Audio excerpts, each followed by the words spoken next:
So, Cathy, thank you very much for joining us.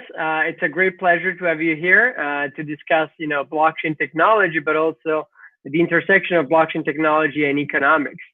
In the program, we discussed intensively, how blockchain technology can be used to really reduce market power in digital platforms.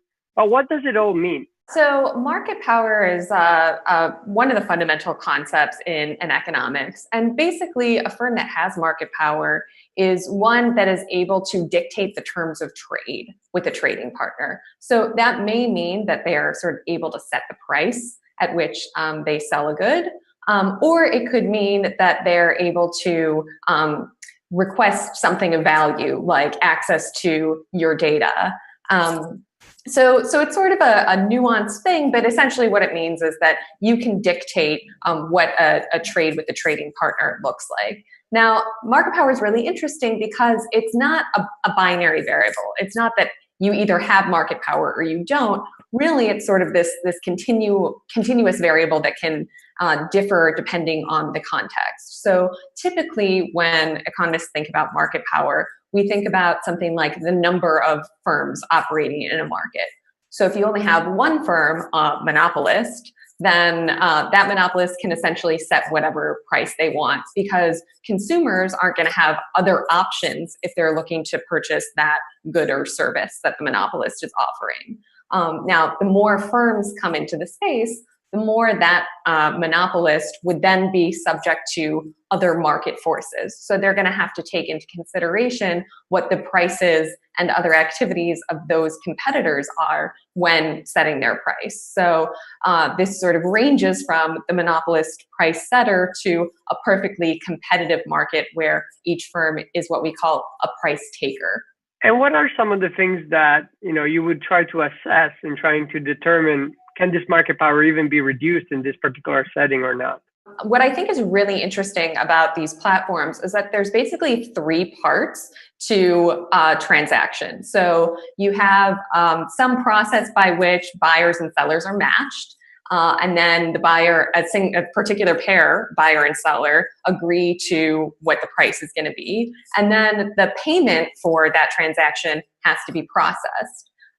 So what's really interesting about blockchain technology is that the processing part, the payment processing part of those transactions is subject to less market power. So if we think of an example, like say ride sharing. Ride sharing is a really interesting industry because it sort of disrupted an incumbent industry, say taxis, by changing the market power of that industry. And one of the things these ride sharing services such as Lyft and Uber did was lower the barriers to entry for drivers in particular. So a lot more rides became available, and that lowered the price of those rides. So sort of that middle component, once buyers and sellers have been matched, power prices set, that became subject to less market power. On the other hand, the other two components of these transactions, how buyers and sellers get matched and the processing of the payments, those became subject to more market power with the introduction of these platforms. So if you are looking to get a ride, say you're going to use Uber's app, for example, then you open that app and Uber is the one who matches you with a driver as opposed to hailing a cab on the street. And Uber is also the entity that you're going to pay. You don't pay the rider directly. So what's really interesting about blockchain is that when you introduce sort of a decentralized system for the payment processing part, then you can reduce market power on that aspect of these transactions. But you should still think about what the market power might be on the other two aspects of the transactions. So say we had a ride-hailing service that was operated on blockchain, but that there was only a single seller, like a taxi cab service that offered these rides. Then although transactions couldn't be rejected on the blockchain level, they could be rejected by the seller. So if the seller doesn't want to serve you, then you're still out of luck. So if we can decentralize the blockchain level, the transaction processing, we can decentralize the actual agreement to price between peers. then we still need to think about how buyers and sellers are matched in the market.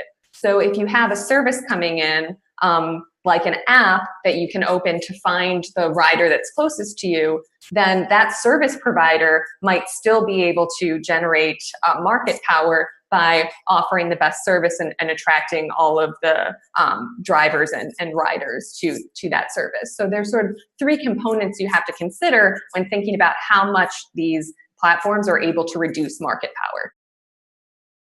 If you'd like to revisit any of the sections, please press the relevant button.